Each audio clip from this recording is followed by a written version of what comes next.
Guys, কেমন আছো তোমরা সবাই? তো আজকে আমরা করতে চলেছি এই ছবিটা ড্র। একটু ক্যামেরাটা ধরে ভিডিও করো। তাহলে তোমরা চাইলে এটা শেয়ার করে কালারিং করে আমরা এখন দুটো একসাথে করতে চলেছি।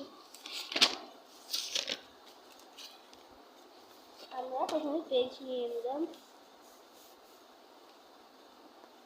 এরপরে আমরা পেন্সিল দিয়ে এভাবে একটা র্যাক দিয়ে নেব যাতে আমাদের ড্রয়িং করতে কষ্ট না হয়।